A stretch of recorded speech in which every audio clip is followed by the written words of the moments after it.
¿Qué tal, amigos? Sean ustedes cordialmente bienvenidos a su programa Perspectiva, Derecho de Empresa, el programa que semana a semana la Asociación Nacional de Abogados de Empresa, la ANADE, hace posible para que ustedes estén bien informados. Los temas, desde luego, sumamente actuales, temas como el que hoy trataremos y esperemos que ustedes disfruten. El día de hoy hablaremos del tema ¿compenso impuestos o solicito su devolución? Un tema por demás importante que habla de lo que es actualmente la compensación universal, lo que está pasando realmente en materia fiscal en nuestro país, que es la tendencia inmediata, qué es lo que va a pasar. Y tenemos grandes expositores, de extraordinarios expositores. Tenemos 3 grandes especialistas en materia fiscal. Me gustaría presentarles en primer lugar al licenciado Gerardo Nieto Martínez. Gerardo es expresidente de nuestro colegio, la Asociación Nacional de Abogados de Empresa. Él es socio de la firma Basham Rinch Correa. Él ha estado involucrado en materia fiscal toda su vida, una gran trayectoria profesional. Él es egresado de la Universidad de Nuevo Mundo y él tiene una especialización en la Universidad de St. Thomas en Houston y en la Universidad Panamericana. Un gran conocedor en materia tributaria. Muchas gracias, Jerry, por estar con nosotros. Al contrario, Pepe, gracias por la invitación y es un placer de estar en este programa y que nos permitan entrar a sus hogares, a sus oficinas para hablar de este tema que es sumamente efervescente, pero sobre todo muy divertido, van a ver. Desde luego. Bueno, desde luego aquí en mi extrema derecha tengo el placer de presentarles una gran fiscalista, la licenciada Carla Ortiz Macías. Carla, bienvenida. Muchas gracias por la invitación. Un placer y de verdad, Carla, con un currículum impresionante. Ella es egresada de la licenciatura de Derecho de la Universidad Iberoamericana con una excelencia académica. Ella también cuenta con una maestría en Derecho Fiscal por la Universidad Panamericana, diplomado en Impuestos por el ITAM, el Instituto Tecnológico Autónomo de México. Y bueno, ella es actualmente, también con mucha experiencia, directora del área de litigio fiscal de la firma Chévez Ruiz y Samarripa y principalmente es coordinadora del Comité de Derecho Fiscal de la ANADE. Muchísimas gracias, Pepe. Bienvenida, Carlita. Qué gusto tenerte aquí. Y bueno, dejamos a la cereza del pastel, dejamos al último a un gran invitado, a Carlos Flores Gómez. Él es director legal de una empresa de bebidas muy importante. Él ha sido también, él es licenciado en Derecho, con una trayectoria en el área empresarial legal de muchísimos años. Me encantó tu currícula, te lo dije fuera del programa. Está casado desde hace 22 años y tiene 2 hijos varones. Me encantó que aparte le gusta el tenis, igual que a mí. Mi querido Carlos, bienvenido al programa Perspectiva. Gracias, muy amable por la invitación. No, hombre, un placer. Bueno, pues, ¿qué les parece si empezamos con un poquito una introducción, Jerry, si me permites a mí preguntarte de qué es la compensación universal, cómo funciona en México, internacionalmente, y qué es lo que está pasando? Claro, Pepe. Mira, el título del programa me parece que es muy atinado y sobre todo en estos momentos, porque el tema de las devoluciones, el tema de las compensaciones, más que nunca está siendo hoy en día foco de múltiples autoridades y de mensajes a la sociedad que no me parecen los más correctos. Compensar, ¿a qué nos suena el término compensar impuestos? Parecería que suena aceptable decir que compensar es cuando en lugar de yo pagar una cantidad que adeudo por concepto de impuestos, compenso o la disminuyo contra una cantidad que el fisco me debe a mí. Y de esa manera extinguimos nuestra obligación fiscal. ¿Por qué la compensación en México hasta hace unos años era una compensación modelo incluso para otros países? Porque, miren, hace muchos años me platicaba mi mamá, yo no me acuerdo, hace muchos años existía la compensación en México, pero muy limitada, muy acotada. desde hace más o menos unos 15 años, el Código Fiscal abre la figura de la compensación para poder compensar impuestos que debemos al fisco contra saldos a favor de ese mismo impuesto o de cualquier o casi cualquier otro impuesto que el fisco nos deba a nosotros. Y de esta manera, en forma rápida, eficiente, extinguimos nuestra obligación fiscal para con el fisco, que es muy importante pagar impuestos, y al mismo tiempo le evitamos a la autoridad fiscal que tenga que incurrir en costos, gastos, personal, tiempo, verificaciones, papeles, etcétera, para verificar si mi solicitud de devolución es procedente y llevar a cabo el depósito en mi cuenta bancaria, etcétera. Todo eso se evita con la compensación. Y para las empresas, pues es sumamente eficiente, porque aquellos que no son abogados, pero aquellos que también son abogados y que nos están viendo, saben bien que el flujo de efectivo es sumamente importante para las empresas. Y hay quienes dicen, los especialistas sobre los estados financieros, que tal vez sea el estado financiero más importante, el estado de cambios de flujos en las empresas. Porque si yo no cuento con los flujos necesarios, es un riesgo para que yo continúe operando. Tengo que pagarle a mis proveedores la materia prima con la que llevo a cabo mi producto estrella. Si no le pago a mis proveedores, no tengo esa materia prima. Si no tengo la materia prima, no puedo transformarla en un producto terminado y menos puedo vender, que es lo que me genera el ingreso que yo finalmente voy a acumular y voy a pagar impuestos.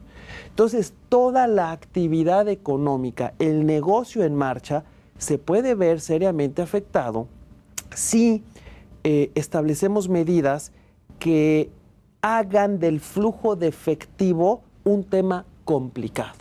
Por eso la compensación universal, y se llamaba universal porque podías, como lo comenté, compensar un impuesto que tú tuvieras que pagarle al fisco contra un saldo a favor de un impuesto similar o de otro impuesto que el fisco te debiera a ti. Y entonces, francamente, todos salían ganando. Era una forma muy eficiente de cumplir tu obligación No era fiscal. cobrarse a lo chino, Jerry. No era cobrarse a lo chino. Era simplemente compensar el saldo a favor que tenías. Así es. Y había que dar un aviso a la autoridad. O sea, no es de que yo compenso en lo oscurito, nadie se dio cuenta. Pues, ¿quién sabe si lo hice bien o no? No. Hay que presentar un aviso de compensación y desde luego mostrar las cifras respecto del saldo a favor que estoy utilizando versus el adeudo que yo tengo para con el fisco y compensarlo hasta por la cantidad menor. Curioso porque no solamente, por lo que estoy viendo, esta compensación ahorita está en tela de juicio o se está de alguna manera cambiando, transformando. Digamos. Es correcto. Pero también se ha escuchado, Carla, que no solamente la compensación, sino la devolución, se han escuchado expresiones que devolver es algo nocivo. O sea, no solamente aparentemente se está buscando no dar la oportunidad a las empresas, a los contribuyentes de compensar, pero también de devolver. Sí, efectivamente. Ha sido muy satanizado el tema de las devoluciones actualmente, ¿no? Todas las autoridades consideran que los contribuyentes, ¿por qué están solicitando devolución, no? Algo están haciendo que están solicitando las devoluciones, incluso por el Poder Ejecutivo, todos lo sabemos, también ha sido muy cuestionado de la procedencia o no de devolver, pero creo que se nos olvida que es un derecho de los contribuyentes. Es un derecho que está establecido incluso en la ley, que muchas autoridades pierden de vista, el artículo 22 del Código Fiscal de la Federación, que es nuestro código tributario, en donde se establece que si los contribuyentes tienen derecho a una cantidad a su favor o hicieron un pago de manera indebida, las autoridades te lo tienen que devolver. Y existe todo un procedimiento que, bueno, ya discutiremos si se cumple o no se cumple este procedimiento, los tiempos en las formas legales, pero tenemos todo un procedimiento para efectuar esta devolución. Incluso hay dos tipos de devoluciones para aquellos, para beneficio de los oyentes. Se puede solicitar devolución por dos temas. Uno, por mecánica de ley, que te dé un saldo a favor, el cual es totalmente legal solicitarlo en devolución. Otro tema es cuando un contribuyente puede pagar algo de manera indebida por un error. Claro. Que entonces lo paga por un error y también tiene derecho a solicitarlo en devolución porque son cantidades que le pertenecen al contribuyente y que tiene la obligación el fisco de devolverlas. Y existe un procedimiento en donde tú solicitas la devolución, el fisco puede revisarla o debe de revisarla. Si tiene alguna duda, te puede requerir documentación, vas a tener 20 días, te puede volver a requerir y te debe de devolver en un término de 40, ¿no? Pero incluso si tuviera alguna duda de tu procedencia, te puede ejercer facultades de comprobación el fisco de esa devolución, en donde no te va a revisar más que la procedencia de tu saldo o de tu pago de lo indebido, si procede la devolución o no. Entonces, creo que es importante saber, es un derecho de los contribuyentes Correcto. que tienen a recuperar, es dinero que le pertenecen a los contribuyentes, ya no le pertenece al fisco, y ha sido muy, muy satanizado desde mi punto de vista de manera indebida, ¿no? Porque las Porque autoridades... es tu dinero, finalmente, ¿no? Y las autoridades cuentan con todas las facultades para poderte revisar si procede o no procede, ¿no? Y creo que los contribuyentes también tienen un derecho a que este tipo de devoluciones sean ágiles y sean fáciles, ¿no? Para que todo mundo pues las pueda recuperar. ¿Es tortuoso, Carlos? Las devoluciones son tortuosas. Pues mira, Pepe, hay devoluciones que no son tortuosas, que son relativamente fáciles, y hay otras que se complican mucho. Pero para complementar un poquito lo que nos explicaba Carla, no solo es un derecho del contribuyente el recibir de regreso su dinero, su flujo, como comentábamos, sino también es una obligación del Estado, porque no es dinero del Estado. Y mientras más se demore el gobierno en regresar un dinero que no le pertenece a él, le genera mayor costo y puede traer incluso alguna responsabilidad. ¿Por qué le genera mayor costo? Porque esas cantidades, después de estar ahí varios meses, o hemos visto algunos casos de años, pues van generando actualizaciones, intereses, etcétera, y se va haciendo la bola cada vez más grande, ¿no? Y obviamente todo eso les afecta a las empresas que, sobre todo a las medianas y a las pequeñas, que no tienen el mismo cash flow de una empresa grandota, pero a todo el mundo le afecta, porque como comentábamos, el cash flow realmente es con lo que estás haciendo negocio y lo que te da crecimiento. Pues la verdad es algo que me parece que es algo muy natural de las empresas, poder tener dinero para poder mantener el ritmo, porque esto es una situación que tiene su ritmo y que si algo del andamiaje, algo de la maquinaria, alguna pieza no está funcionando, pues desde luego para inmediatamente la maquinaria. Y yo creo que es algo muy importante. Fíjate que si las devoluciones van completas, con toda la documentación y en el formato se llena todo, no deberían de tener ningún problema. De hecho, las nuevas autoridades que tienen solamente algunos meses que han llegado, la interacción que hemos tenido con ellas ha sido bastante positiva, porque la posición de ellos es, vamos a hacer las devoluciones, nada más que estén completas, porque si no están completas vienen los requerimientos. Y cuando el contribuyente no tiene bien armado toda su contabilidad y todos sus soportes, ahí es en donde se empiezan a atorar las devoluciones y se van a meses de aclaraciones y luego acaban hasta en juicio. Pero si la devolución va bien desde un principio, dentro de los plazos legales debería de ocurrir. No, ni hablar. Me gustaría ahorita platicar un poquito de cómo funciona la devolución, un poquito la diferencia que me explicaban, cómo funcionaba con respecto al IVA, con el presupuesto sobre la renta, pero lo vamos a ver en este bloque, porque ya se acabó el primer bloque. Está usted en Perspectiva, Derecho a Empresa, el programa de la NADE. No le cambie.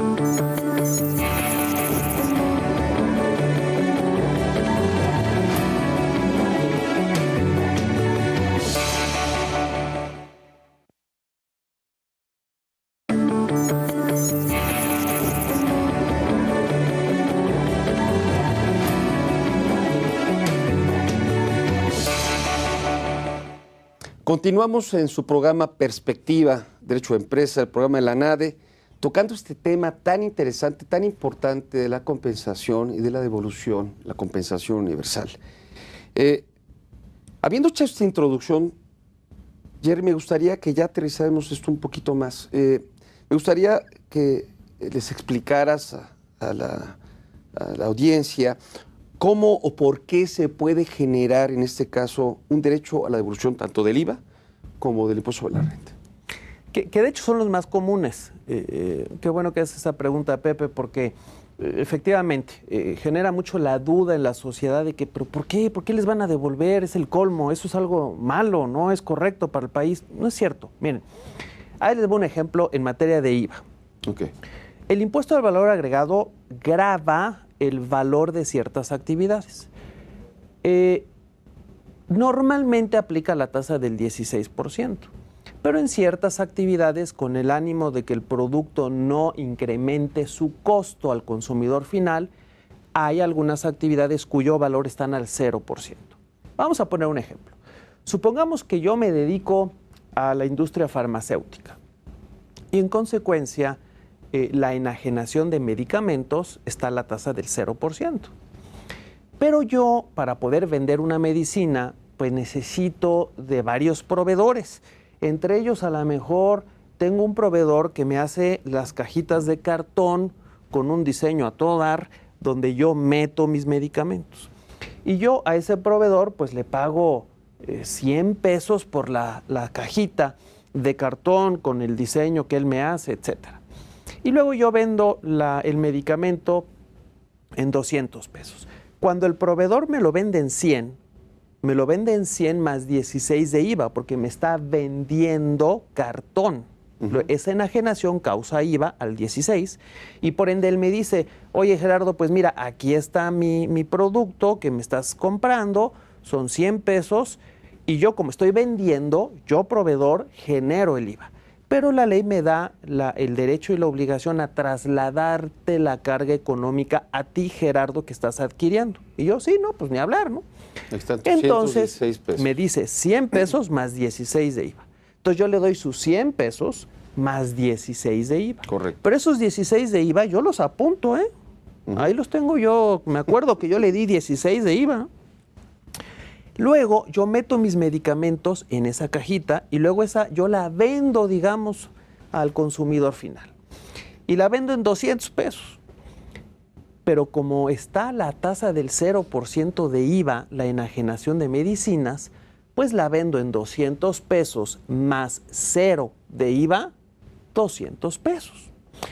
El consumidor me da 200 pesos y entonces yo lo que puedo hacer es, bueno, 200 pesos, me parece muy bien, menos, más 0 de IVA, que es 0, menos los 16 pesos que yo recuerdo que le pagué a mi proveedor de la cajita de cartón, pues ¿cuánto es 0 menos 16? El resultado es menos 16. Eso significa que yo le puedo pedir al fisco la devolución de los 16 pesos que le pagué a mi proveedor. Correcto. Porque puedo acreditar esos 16 contra los 0 que yo causé cuando vendí el medicamento. Y eso me genera un saldo a favor de 16 que bien o puedo pedir en devolución o bien debería poder compensar sin mayores limitantes. Entonces, en materia de IVA, ese es un clásico ejemplo, o alguno otro es cuando yo adquiero igual esa cajita de cartón, me genera 100 pesos más 16 de IVA. Supongamos que en esa caja de cartón yo ahora meto un juguete, ya no me dedico a medicamentos, ahora meto un juguete, una chulada de juguete, y ese juguete lo exporto. Entonces la ley dice que cuando yo enajeno el bien, pero en esa enajenación implica que lo exporte también, a la enajenación, al valor de la enajenación de ese bien, 200 pesos del juguete, chulada de juguete que les platico, más 0 de IVA, porque es una enajenación que va al 16, pero como la estoy exportando, es una característica que me da derecho a que entonces vaya al 0%. Entonces, 200 pesos más 0 de IVA, pues 200 pesos. De IVA son 0, pero yo recuerdo que me trasladó el de la caja donde metí el juguete, 16 pesos de IVA, son los 16 que yo puedo pedir en devolución. Correcto. Entonces, como pueden ver, en realidad este es un esquema clásico en donde uno puede tener un derecho a la devolución por concepto, en este caso, del impuesto al valor agregado, que es muy distinto del impuesto sobre la renta, porque es un impuesto indirecto, que significa que puede ser trasladable al adquirente de los bienes o de los servicios, etcétera, y en su momento acreditable. Pero también comentabas del impuesto sobre la renta. y te comentaba yo que me parece que es muy atinada tu pregunta, porque digamos que son de los dos principales impuestos donde se pueden generar estos saldos a favor y por ende los problemas que estamos platicando de su devolución o su compensación. Y en materia de impuesto sobre la renta, en el caso de las personas morales, digamos, de una empresa, recordemos que los pagos mensuales son pagos aproximados de lo que va a ser el impuesto anual. ¿Por qué digo aproximados? Porque uno debe considerar sus ingresos, digamos, del mes, y a esos ingresos yo le voy a aplicar el porcentaje de utilidad que tuve el año pasado. Ese porcentaje de utilidad rimbombantemente se llama coeficiente de utilidad. Es una vacilada, hombre. No es otra cosa más que, a ver, por cada peso que entró a mi empresa, ¿cuánto tuve yo que erogar en costos y gastos en general? No, pues fíjate que pues tú por cada peso pues tuviste que erogar 70 centavos. Muy bien. Entonces mi margen de utilidad es 0.30. Ese es mi coeficiente de utilidad. Si yo obtuve en un mes 10 pesos de ingresos, le voy a aplicar a esos ingresos brutos, le voy a aplicar el 0.30. Y ese resultado, pues va a ser mi pago mensual. Supongamos que llegamos al final del año aplicando esta mecánica. Y advierto, pues que este año no me fue tan bien como el año pasado. Y entonces en este año, cuando hago mi cálculo total, al final del año, ¿cómo es mi cálculo total? Todos mis ingresos. Y ojo, por primera vez vamos a poder ver las deducciones de ese ejercicio. ¿Por qué, Gerardo? Pues porque acuérdense que cuando estuvimos haciendo pagos mensuales no aplicábamos deducciones. Aplicábamos un coeficiente de utilidad que lo tomé del año anterior. Correcto. Por eso decimos que es un aproximado, no es exacto.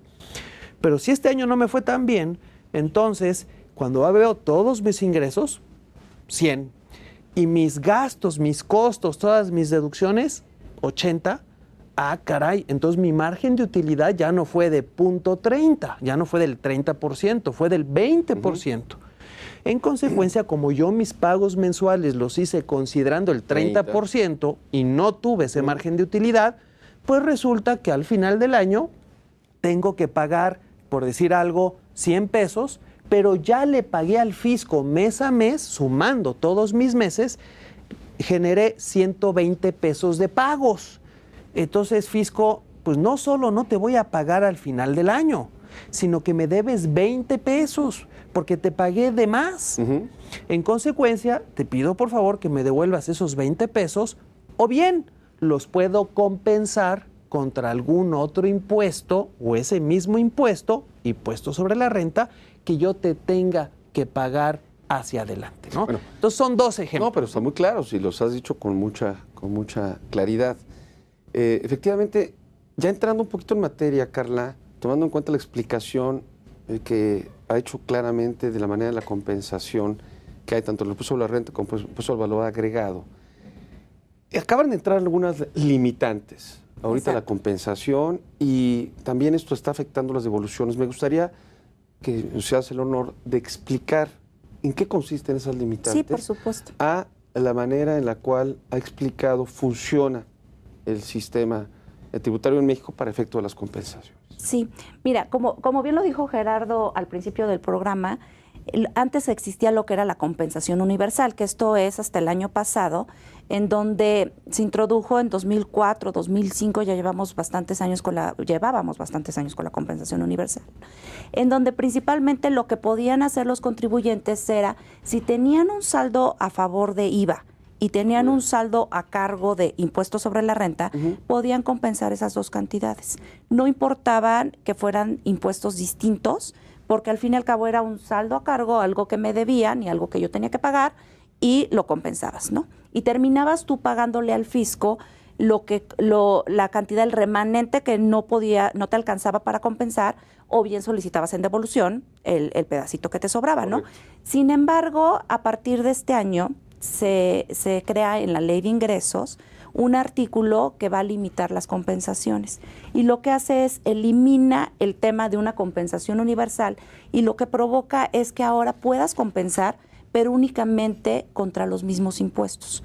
Entonces, únicamente en el caso de Gerardo, aquel contribuyente que pagó renta de más y que le generó un saldo a favor, ahora tendrá que esperar a que tenga otro ejercicio o cantidades a su cargo de impuestos sobre la renta para compensar esas cantidades.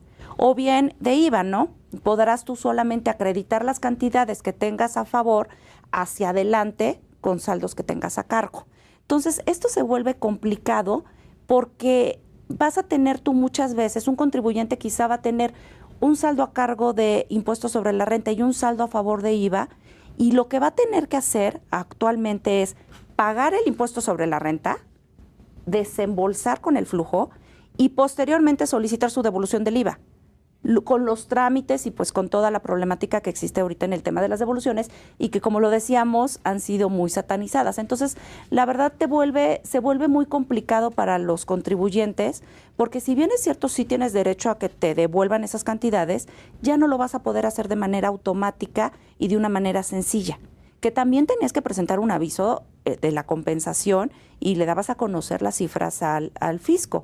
Ahorita lo que vas a hacer, van a hacerlo en dos momentos. Voy a tener que desembolsar mis cantidades a cargo y en un trámite independiente solicitar en devolución del otro impuesto, lo cual se vuelve complicado. Sí, se complicó. Se complicó. Realmente el dinero es tuyo, te lo van a devolver, pero ya es mucho más complicado. Y las compensaciones ya se limitaron. Se limitaron. Eso totalmente. en las empresas, en la empresa que tú trabajas, que tú representas, en la cual has trabajado tantos años, tantas creaciones de empleo, esto en la práctica se vuelve muy complicado, Carlos. Así es, Pepe. Se complica, como mencionaba Carla, y es una situación, hay que aprender a manejar la complicación, la complejidad. Cada día este mundo se vuelve más complejo. En el tema de las devoluciones es interesante porque les pega a las empresas grandes, pero les pega más a las empresas medianas y chicas por el capital de trabajo. Las empresas, ¿qué es lo que tienen? Las empresas son entes generadores de riqueza, por no decir que son fábricas de dinero. Pero la empresa está para generar riqueza. Y para hacer eso, para cumplir esos fines, pues requiere hacer gastos principalmente de nómina, requiere, además de pagar impuestos, requiere comprar materias primas, contratar servicios, una infinidad de situaciones que requieren hacer las empresas para generar esa riqueza y hacer un aporte a sus accionistas y cumplir con el pago de sus impuestos. ¿Qué pasa cuando ese flujo efectivo que se requiere para cumplir con todas estas obligaciones se ve restringido? Porque tengo X cantidad de dinero en devoluciones y tengo que pagar X cantidad de obligaciones fiscales, comerciales, mercantiles, etcétera. Pues las empresas, al no tener dinero, tienen que recurrir al financiamiento. Y a las empresas chicas les cuesta más caro el financiamiento que a las empresas grandes, para que cuando después de X cantidad de meses les regresen el fisco las devoluciones, ya puedan otra vez articularse y cumplir con esas obligaciones. Entonces, definitivamente se encarece, son costos adicionales en ambos sentidos, tanto para el Estado, porque si no regresan rápido y en tiempo les generan una carga, como para los particulares, en concreto para las empresas. Entonces sí tiene un efecto, es un efecto que hay que saber manejar, hay que ser inteligentes y hay que tratar de salir lo mejor librado de esto. No, ni hablar. Carla, ¿esto no afecta a los derechos fundamentales? Por supuesto que afecta a los derechos fundamentales. De hecho, hay que tomar en cuenta que una persona, aunque solicite una devolución y se la devuelvan 5 o 6 meses después, aún y cuando te la devuelvan actualizada y quizá con algo de intereses, la realidad es que el dinero no vale lo mismo. No vale lo mismo que te lo devolvieran en el momento o que tuvieras tú la posibilidad de compensarlo, porque lo que es el costo de oportunidad no lo vas a recuperar. Este caso, cuando se da la limitante de la compensación universal o de la compensación, fíjate que el Ejecutivo en su iniciativa, en la exposición de motivos, las razones que dio para hacer esta limitante fue: yo ya advierto que hay más trámites de compensación que trámites de devolución. Entonces ya me parece como raro y debe de ser porque las empresas posiblemente estén utilizando lo que son los comprobantes fiscales de algunas operaciones inexistentes y entonces me están acreditando IVAs que no corresponden y como me están generando IVAs que no corresponden, entonces los están compensando y no estoy yo revisando, ¿no? Lo cual es incorrecto porque cada vez que se presenta una compensación, pues se presenta un aviso al SAT, ¿no? Y creo, como lo decía, si era violatorio a derechos fundamentales, pues creo que una violación que hay es al principio de buena fe de los contribuyentes. En la Ley Federal de Derechos del Contribuyente se establece un principio muy importante, que es que los contribuyentes o las actuaciones de los contribuyentes se presumen de buena fe. Y la autoridad es la que te debe de demostrar al contribuyente que estás actuando o que estás tratando de contravenir alguna disposición fiscal. Esta disposición, desde su origen, al tratarte de decir que es que se va a limitar porque los contribuyentes están abusando y porque los contribuyentes están usando comprobantes de operaciones inexistentes, etc., se está violando totalmente el principio de buena fe de todo contribuyente. Y esto ha dado lugar, me imagino, Carlos, Gerardo, esto ha dado lugar, Jerry, a presentar amparos, desde luego para hacer valer precisamente tus derechos fundamentales en una violación que se está dando de eso. Desde luego, ¿no? Porque como bien apunta Carla, la verdad de las cosas es que a veces no te devuelven, te tienes que ir a litigio. Supongamos que te devuelven en 8 o 10 meses, que es, digamos, el promedio. Jamás vas a recibir el poder adquisitivo a través de los dineros que pudieras haber tenido si compensas. Y básicamente no me refiero a, oye, pero ¿por qué dices eso si te devuelven actualizado o tal vez te devuelven con un poco de interés? No, porque simplemente el valor presente neto de los flujos con los que tú pudieras contar en ese momento de compensar y no tener que erogar esos flujos, te generan un costo de oportunidad muy interesante. Entonces, ese costo de oportunidad de tener esos flujos desde ese momento en una X inversión para ampliar tu producción, para llevar a cabo X planeación financiera, para invertir en X objetivo que se tenía, te genera mucho mayor valor adquisitivo de esos dineros que teniendo que estar pagando el impuesto, erogas estas cantidades y por otro lado iniciar una aventura que quién sabe dónde vaya a terminar, que es tu trámite de devolución de impuestos. Y por eso coincido con Carla en cuanto a que creo que sí viola algunos derechos fundamentales, como el que ya comentó Carla, también el de derecho a la propiedad, porque jamás vas a recibir lo que tenías, no lo vas a recibir, nunca más. Luego entonces me parece que sí se da esa violación. Y otro que es relativamente nuevo es la violación al derecho de confianza legítima, que suena medio filosófico, pero no es tan filosófico. En Europa está muy desarrollado y aquí en México ya llevamos varios años en donde se ha explorado este tema y ha habido incluso pronunciamientos de los tribunales al respecto y me parece que también aquí se viola ese derecho fundamental de confianza legítima de los gobernados. ¿Pero cuándo se debe de presentar el amparo? Esa es muy buena pregunta. Hay 2 momentos para presentar una demanda de amparo. Lo que le llaman el autoaplicativo, que en términos generales es si la ley te causa un perjuicio desde su entrada en vigor, tú tienes 30 días para promover el medio de defensa. Y otro término es el heteroaplicativo, que lo que trata de decirte es en el momento en que te depara un perjuicio, en ese momento vas a tener 15 días para promover tu medio de defensa. O si es amparo o juicio de nulidad, quien decida que sea juicio. En este caso, en mi opinión, considero que es una norma heteroaplicativa y que necesitas tener un perjuicio real. Esto es, en el momento en que tú vayas a tener una cantidad que pagar y que no puedas compensar. O sea, tengas una cantidad de un impuesto y un saldo a favor de otro.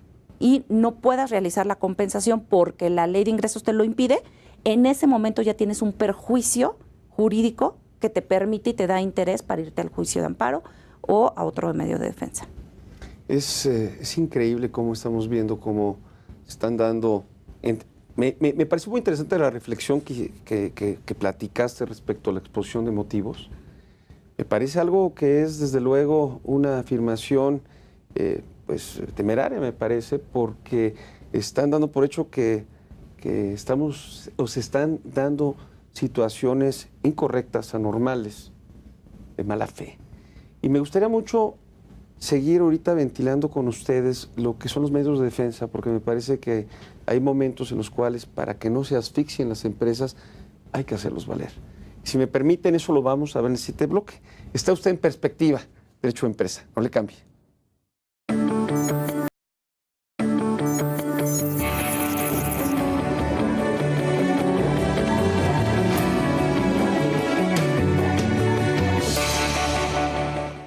Continuamos en nuestro programa Perspectiva, Derecho de Empresa, el programa de la Asociación Nacional de Abogados de Empresa. Estamos llegando a la parte jurídica, me parece muy importante, de los medios de defensa, la afectación de los derechos fundamentales debido a estas nuevas limitantes. Incluso sabemos que se han presentado demandas de amparo precisamente para hacer valer los derechos fundamentales. Gerardo, me gustaría saber en tu experiencia en estos últimos meses, ¿cómo se ha dado, cómo se ha venido desarrollando y transformando estas demandas de amparo? Claro. Bueno, miren, básicamente considerando que la norma entró en vigor el 1 de enero, esta norma que limita la compensación abierta, la compensación universal, entonces a partir del 1 de enero es que se hacen los análisis para impugnar esa disposición. Y como bien comentaba Carla, una alternativa para impugnarlo es dentro de los 15 días siguientes a la primera vez que aplicamos en nuestro perjuicio esa disposición. ¿Cuándo va a ser eso?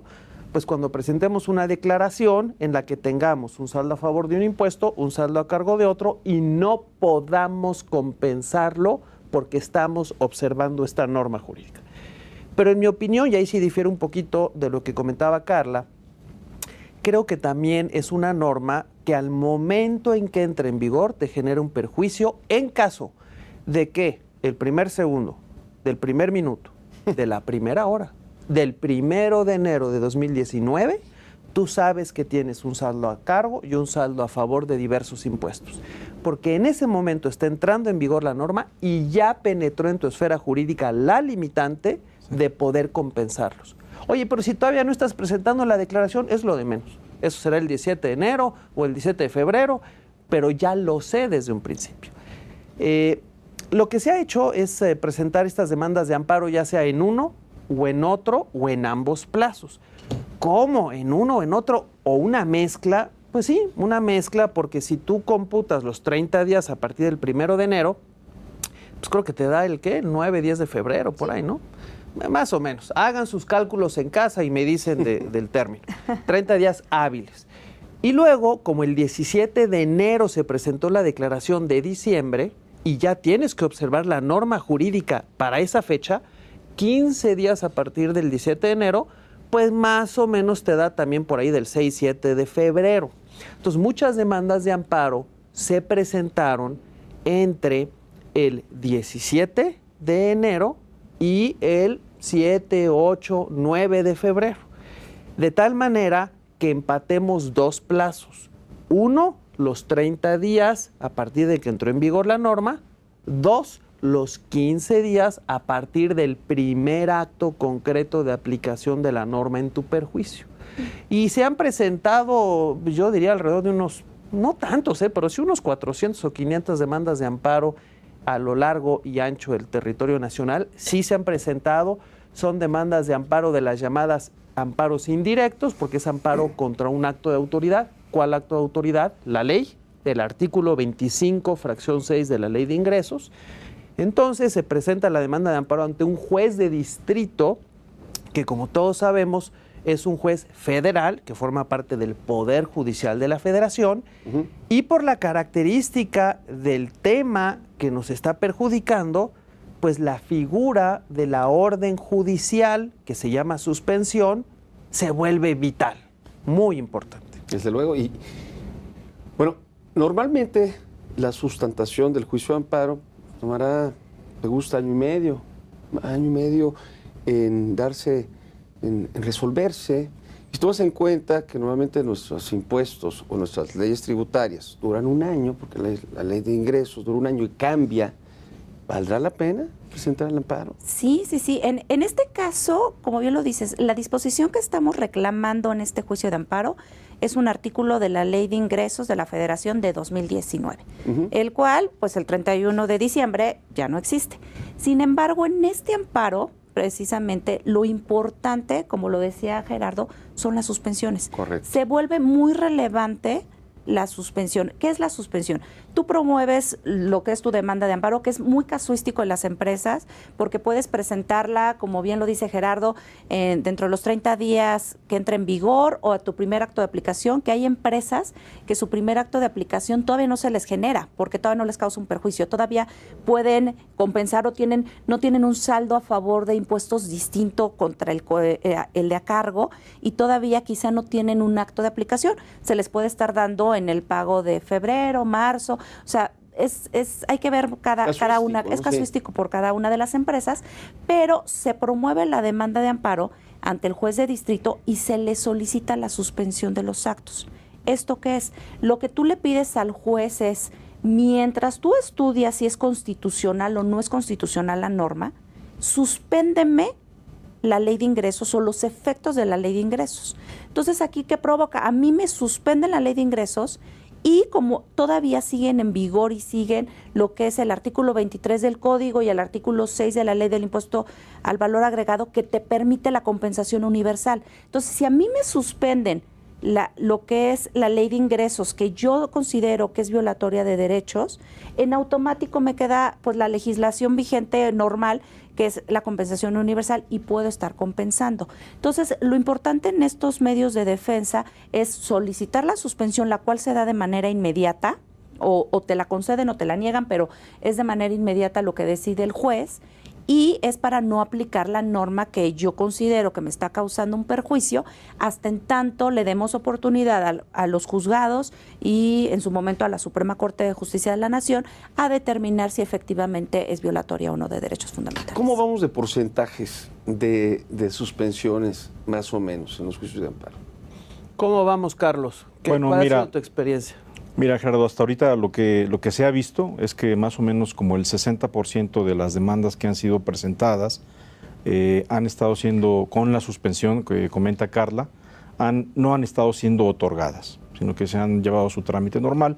El 40% se ha visto que, Pepe, que hay unas suspensiones con los efectos que estaba mencionando Carla, y aunque esta ley sea de duración anual, de todos modos el amparo, vamos a suponer que a un contribuyente le otorgaron la suspensión o no se la dieron, pero tiene que ser resuelto el fondo. Entonces va a ser interesante ver qué es lo que el Poder Judicial dice al final en todos estos amparos. A mí me interesa ver los criterios que han adoptado los jueces. Así es. Los criterios. Fíjate que es curioso, pero en ya los 14 meses que llevo ejerciendo la profesión, no me había tocado ver un amparo contra leyes con la singularidad que tiene Porque, fíjense bien, uno presenta la demanda de amparo, solicita la suspensión para que pueda yo compensar saldos a favor y a cargo, no hacerle caso a la limitante legal, y supongamos que a mediados del año que entra no se me concede el amparo en el fondo del tema porque se estima que no es violatorio de derechos fundamentales. Entonces, la consecuencia va a ser, ¿cuál va a ser la consecuencia? Hay dos opiniones, ambas me parecen muy respetables, pero encontradas. Una es, pues mira, si te negaron el amparo, en ese momento la suspensión desaparece. Pero significa que tienes que regresar las cosas a como estaban al inicio de la suspensión, echar para atrás tus compensaciones que hiciste al amparo de esa orden judicial y pagar lo que tenías que pagar, pero como lo estás pagando un año y medio después, pues con actualización y recargos. Oye, ¿y mis saldos a favor? No, bueno, pues eso se te regresan de alguna manera y puedes iniciar tu trámite de devolución. Esa es una óptica que francamente es consecuencia de observar lo que la ley dispone. Yo creo que ese no debiera ser el efecto. A mí me parece que los jueces de distrito que estimen que procede conceder la suspensión, que en mi opinión deben de concederla porque de otra manera desaparece la materia del juicio. Si no me conceden la suspensión, yo no puedo compensar durante 2019 y en 2020 o 2021 me conceden el amparo, se los regreso, ¿ya para qué lo quiero? Ya me perjudicaron, no pude compensar, el tiempo ya pasó y ya me había afectado en mis flujos. No tiene ningún caso seguir con el juicio. De hecho, en los amparos que tengo el gusto de patrocinar, sí pienso en aquellos casos en que no se conceda la suspensión definitiva, sí desistirme de los juicios, pero con una reflexión jurídica muy interesante, dejando muy claro que me desisto porque el Poder Judicial, en este caso el juez de distrito, no dejó las cosas de tal forma que se evitaran la consumación completa, sin marcha atrás, de los perjuicios que genera el acto reclamado, que insisto, en este caso es el 25 fracción 6 de la Ley de Ingresos que establece estas limitantes. Y así lo voy a hacer, ¿eh? Que también pudieras considerar que las cantidades han sido pagadas debidamente. Porque a eso voy. Tú tienes, tú al tener una suspensión, tienes totalmente el derecho para no aplicar el artículo 26 de la Ley de Ingresos. Y entonces, ¿qué provoca esto? Que las cantidades que tú estés enterando o que estés compensando, porque, como te decías, es un amparo muy particular, ¿no? Porque aquí no dejas de pagar. Aquí sí estás compensando cantidades a saldo y a favor. Entonces, esos pagos que sean considerados como pagos de lo debido, porque lo hiciste conforme a las disposiciones vigentes cuando estaba tu suspensión. Es otro tema si hay una derogación o no del Código Fiscal y de la ley de IVA. O sea, es otra discusión, pero yo considero que no está vigente. O sea, solamente hay una suspensión de las leyes y entonces en el momento en que tú tienes la suspensión de la Ley de Ingresos, en automático te ves lo que tienes de ley vigente y la ley vigente que tienes es una compensación universal y tú estás efectuando pagos de manera debida. Entonces, yo considero que en el momento en que se llegaran a terminar el juicio, tendríamos ese argumento y no debiéramos de regresar todo con actualizaciones, recargos. Sí, la verdad es que se vuelva... es interesante, ¿no? Hay que esperar. Porque fíjate, yo concuerdo con Carla y me parece que los jueces deberían de cubrir esta situación en la suspensión que lleguen a otorgar. Aquellos jueces de distrito que estimen prudente conceder la suspensión debiera incluir esta reflexión. Pero fíjense también qué curioso, y hay que decirlo. Si me conceden la suspensión definitiva, prácticamente me están concediendo el amparo. Bajo esta óptica. Claro. ¿Por qué? Porque si en 2020 o 2021 no me conceden el amparo, so what? Yo ya llevé a cabo mis compensaciones al amparo de una suspensión, una orden judicial provisional que tenía efectos mientras dura el juicio de amparo en el tema de fondo, en la substancia, ¿no? Entonces, por eso comentaba que en el mundo fiscal, que es muy común el amparo contra leyes, por lo menos hasta hace algunos años, esta singularidad de una disposición legal que solo está en vigor un solo año y se consuma sus efectos para bien o para mal, en esos momentos no voy a tener efectos más adelante de un año, por lo menos a la luz de esta disposición, entonces la suspensión se vuelve una figura súper importante y me parece que es muy válido evaluar, como lo estamos haciendo, cuál sería la consecuencia si se concede la suspensión, pero luego el amparo no se concede. O viceversa, ¿no? Que me parece igualmente trascendente. Hablar. Estamos llegando a la parte final del programa. Les quiero, desde luego, agradecer sus grandes reflexiones el día de hoy. Y me gustaría también entrar a conclusiones y recomendaciones. Carlos, me gustaría empezar por ti. Me gustaría, sobre todo, para que las empresas y nuestros televidentes, ya que entendieron todo este concepto de esta nueva disposición, de estas nuevas disposiciones fiscales, ¿qué pueden hacer? ¿Qué pueden hacer para tratar de defenderse, tratar de adaptarse en la medida de lo posible a esta nueva realidad? Pepe, si la empresa, si el contribuyente no fue al amparo y no le dieron la suspensión, tiene que cumplir irremediablemente al 100% con la ley, compensar lo que pueda compensar y irse al esquema de las devoluciones. Y ahí para las empresas es planeación fiscal y mucho control. Y de todas las devoluciones que presenten, hacerlas bien las devoluciones, lo más sólidas, completas posibles, darles seguimiento y pues bueno, esperar a los tiempos y irremediablemente las empresas que demoren en exceso esas devoluciones tendrán que recurrir a costos adicionales. Hablar, el panorama, el tiempo es verdaderamente esencial y aquí el tiempo pasó.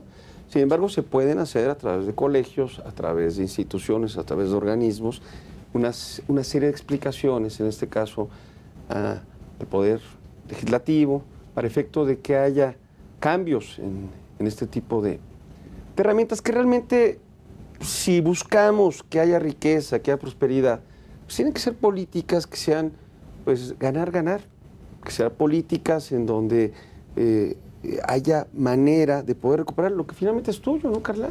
Sí, y sobre todo también quitarnos de la mente siempre que los contribuyentes actuamos mal y que siempre los contribuyentes somos mal portados, ¿no? Porque también tenemos un mundo de contribuyentes que pagan bien sus impuestos, que contribuyen al gasto y la verdad es que pagan ahora sí que justos por pecadores, ¿no? Entonces creo que sí vale la pena quitarnos esas marañas de que todos los contribuyentes somos malos, todas las devoluciones están mal, todo, ¿por qué queremos compensar? O sea, realmente creo que estamos en un momento en que tenemos que ver hacia las empresas, hacia crecer la inversión y cómo podemos hacer todo más eficiente. O sea, si quieren solicitudes de devolución, entonces yo sería de la idea, ok, vamos a hacer las solicitudes de devolución bien, pero que se devuelva bien en tiempo, en los tiempos más cortos, para que entonces pueda fluir el dinero y pueda estar funcionando la mecánica, ¿no?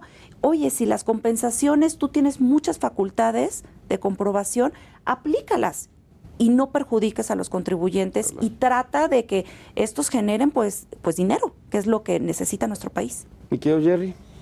Pues mira, básicamente yo tal vez miré un poquito más al fondo. Yo creo que si partimos de una base de una razonable confianza mutua entre gobierno y sector privado, el mundo de contribuyentes, tenemos que generar sinergias que partan de esa base. Y yo estoy seguro que si se hace una evaluación cuidadosa, es mucho más favorable para el fisco mantener la figura de la compensación universal y vigilar y en su caso fiscalizar aquellas compensaciones que estime fundadamente que no son correctas y no proceden, y adelante, porque de eso se trata. Ahí están las herramientas para hacerlo, pero permitir a las empresas ser más eficientes en su actuar, de tal manera que puedan compensar. A través de la compensación, la empresa va a tener flujos que va a utilizar para nuevas inversiones, correcto, para cumplir con sus proveedores, para cumplir las metas de ventas, para obtener ingresos, utilidades netas y por ende un mayor y más puntual pago de impuestos. De tal manera que si lo vemos de esa forma integral y a largo plazo, es mejor para todos. De acuerdo. Pues el tiempo lamentablemente se nos agotó. Yo quiero agradecerles a cada uno de ustedes su presencia. Querido Gerardo, siempre un gusto tenerte, Jerry, gracias por estar con nosotros. Gracias a ti, Pepe, por la invitación y felicidades por la excelente conducción del programa. Muchas gracias a ustedes, Carla. Gracias por venir. Muchísimas gracias. Un placer. Querido Carlos, también un placer tenerte por acá. Igualmente, Pepe. Y bueno, a usted, su atención siempre agradecida. Esta es Perspectiva, Derecho de Empresa. Gracias por vernos.